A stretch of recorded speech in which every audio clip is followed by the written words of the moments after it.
My boyfriend promised we'd elope, but when I showed up in a wedding dress, he proposed to my bridesmaid instead. On the day I was supposed to walk down the aisle, the boy I had cherished in secret for years whispered a promise that stole my breath. He said as long as I took the first step, he would handle the other 99 steps. His words, soft and full of conviction, became my beacon of hope. My heart raced with reckless abandon as I hurried to our meeting spot, brimming with the belief that this would be the start of something beautiful. But when I arrived, reality struck like a thunderclap. His smile wasn't one of love, but of smug triumph. Behind him, his friends burst into laughter, their taunts echoing in the air. See, she fell for it. 1,000 each, don't forget to pay up. With his winnings clutched in his hand, he turned to the bridesmaid who had driven me there and pulled her into an embrace that was far too intimate to ignore. His betrayal was as sharp as a dagger, carving a wound deep into my chest, mocking me with a smirk sliced through my pride. He said, "Unspelna a Ravenna, don't flatter yourself. The person I truly want is her, not you. Did you really think I'd fall for a married woman like you?" Then, as if twisting the knife, he dropped to one knee, holding out a ring in front of my bridesmaid. The crowd gasped, their whispers cutting through the air like 1,000 daggers. Noticing my darkened expression, he chuckled, the sound dripping with malice. "And bet if you want to scurry back and carry on with your wedding, feel free. But I doubt the groom would still have you." What he didn't know, what none of them realized, was that this so-called elopement was that his victory.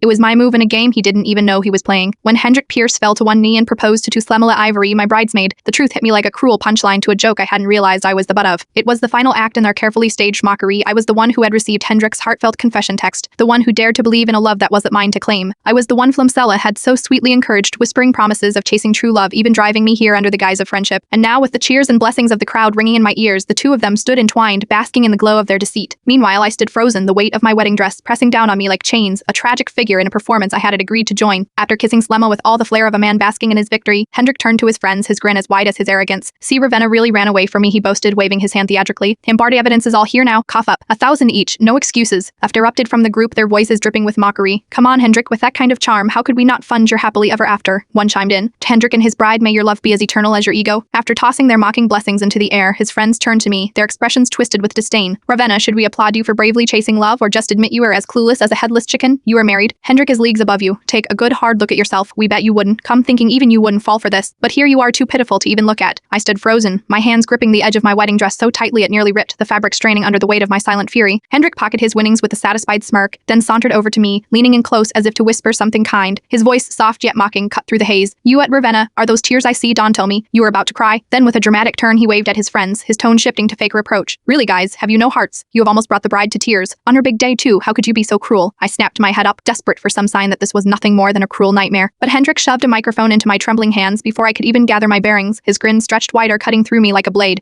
"Munched all Ravenna, today's my big day. Someone else brought me gifts, but you didn't.